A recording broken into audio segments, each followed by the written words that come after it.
ya michezo.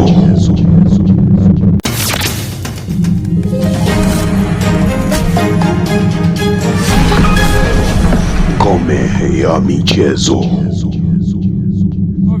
Sasa fundi Yusuf Kamba, tumeona ligi ilikuwa inaisha. Ndio. Kuna vilabu vimepigwa faini nyingi, kisa tu hawataki kuingia kwenye vyumba kubadilishia nguo. Wengine wanapigwa faini sababu ya zile imani. Vipi zama zenu? Hizi mambo zilikuwa hapo? Nikwambia hivi, imani zilikuwa toka zamani. Na hata sisi tulikuwa tunasafiri na watu wa imani. Lakini mwaka tulioshuka daraja hapa, unajua kuna methali moja ya Kizalamu inasema hivi, uhenga mbaya halongele mwana. Yaani jambo baya haambiwi mtoto. Sasa tuliposhuka daraja sisi mwaka 88 wanatushusha daraja kina Jamhuri Kiweru. Tulikuwa na wataalamu karibu 7. Na kwani tulishuka 7. Bado mlishuka. 7 walikuwa na kwani tukashuka. Kwa hiyo hivi vitu vipo. Unaona bwana? Na nitakupa story nyingine ilitutokea sisi Uganda wakati niko benki. Tumekwenda Uganda katika mashindano ya Afrika Mashariki na ya Kati ya Commercial Bank.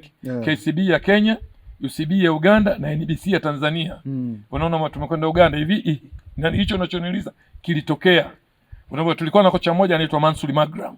Mansuri Magram alisema hivi, wewe si mtu wa Bagamoyo? Ndio. Hapa kuna wachezaji wengi wa Tanga.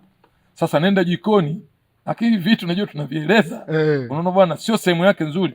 Nenda jikoni kafanya 1 2 3 4 5 niletee mimi. Kweli mimi nikaenda jikoni nikachukua mkaa, nikamletea Magram alifanya akawapa wachezaji watatu. Alimpa goalkeeper, akampa center half ambao siwataji majina, akampa na namba 9. Tuliwafunga UCB ya Uganda hapa na tukachukua kombe. Sasa kwenye mkaa kuna dawa gani? Kwenye mkaa kuna dawa gani? Imani. Kwa hiyo psychologically hivi vitu vipo psychologically vipo.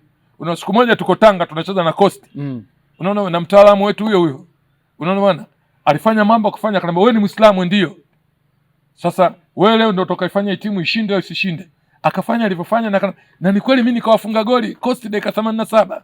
Na ni kweli kuna vitu mimi nilipewa. Lakini sasa vile vitu vinakupa wewe imani na nguvu na hamasa, lakini tusiviendekeze sana. Misingi tufuate ile misingi, tuwasikilize walimu wanasema nini, tufuate ile misingi ya mpira. Hivi vitu vipo. Lakini kwa nchi kama yetu unaona bwana, na kwa Kiafrika hivi vitu huwezi ukaviescape.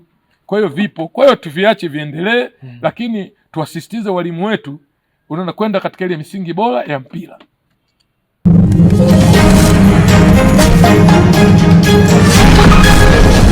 Ngome ya michezo.